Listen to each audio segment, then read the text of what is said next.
Hei! Tervetuloa tähän videoesitelmään, jonka aiheena on manifestaatio ja neurobiologia. Tämä on kiehtova aihe, sillä se yhdistää meidän sisäisen maailmamme ja aivotoiminnan mysteeri. Manifestointi, eli kyky houkutella elämäämme haluamiamme asioita ajatusten ja tunteiden kautta, on aihe, joka on herättänyt kiinnostusta niin henkisyyden kuin tieteellisen tutkimuksenkin parissa. Kun me aloitetaan käsittelemään tätä aihetta, meidän käsittelyn pohjana toimii yksinkertainen, mutta syvällinen totuus. Nimittäin ajatuksemme ja tunteemme vaikuttavat suoraan aivokemiaamme ja jopa jälkeläisiimme. Tämä ei ole vain filosofinen ajatus, vaan se on vahvasti juurtunut neurobiologiseen todellisuuteen. Meidän aivot tuottaa jatkuvasti muun muassa serotoniinia ja dopamiinia. Nämä välittäjäaineet on elintärkeitä meidän mielialalle ja yleiselle hyvinvoinnille.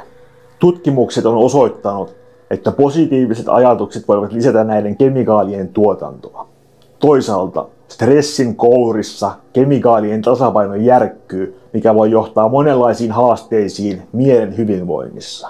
Neuroplastisuus on aivojen kyky muodostaa uusia yhteyksiä ja reitittää vanhoja.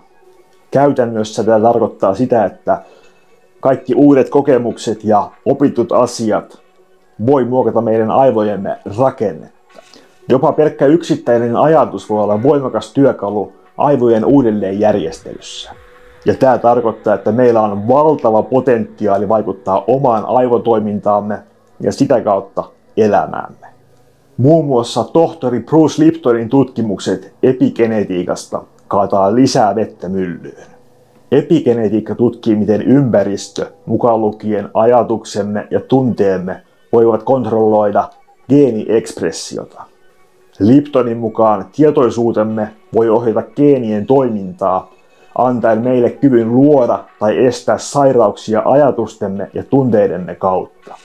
Esimerkiksi rakkauden kemia lisää elinvoimaisuutta ja terveyttä, kun taas pelon kemia lamauttaa kehon järjestelmiä. Liptonin mukaan, vaikka meidän ajatukset ja tunteet voi vaikuttaa geeniekspressioon, eli siihen, miten geenit toimivat, niin nämä muutokset ei suoraan muuta itse geneettistä koodia meidän DNAssa. Sen sijaan nämä muutokset tapahtuu epigeneettisellä tasolla, mikä tarkoittaa, että ympäristötekijät, kuten ajatukset ja tunteet, voi vaikuttaa siihen, miten geenit ilmentyvät ilman, että itse DNA-sekvenssi muuttuu. No, nämä epigeneettiset muutokset voi kuitenkin periytyä seuraavalle sukupolvelle.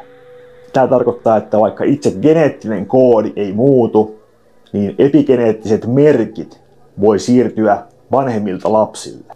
Näin ollen vanhempien kokemukset ja ympäristötekijät, jotka on vaikuttaneet heidän geeniekspressioonsa, voivat vaikuttaa myös heidän jälkeläistensä geeniekspressioon.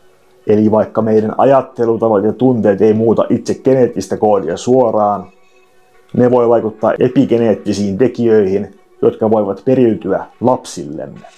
No, tämä korostaa ympäristön ja henkisen hyvinvoinnin merkitystä paitsi yksilön omalle terveydelle, myös tuleville sukupolville.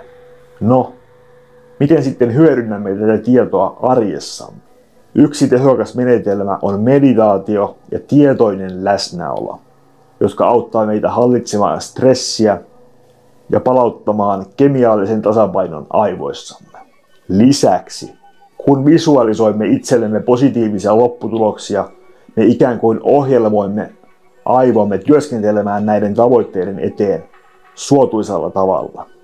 Liptonin mukaan meidän aivojen kyky tulkita ympäristöä, lähettää signaaleja soluille kontrolloimaan niiden toimintaa on olennaista. Solut lukee ympäristöä ja mukauttaa käyttäytymistään sen perusteella. Siis, kun sä manifestoit jotain, sun aivojen fyysinen rakenne muuttuu ihan solutasolla. Lisäksi sillä on vaikutusta sun kehon epigeneettisiin tekijöihin, jotka voi jopa periytyä sellaisinaan sun jälkeläisille. Eli on syytä kiinnittää huomiota siihen, mitä ja kuinka sä ajattelet. Sillä voi olla suurempia vaikutuksia kuin uskoisitkaan. Tämä kurssi on hyvä lähtölaukaus tämän aiheen pariin.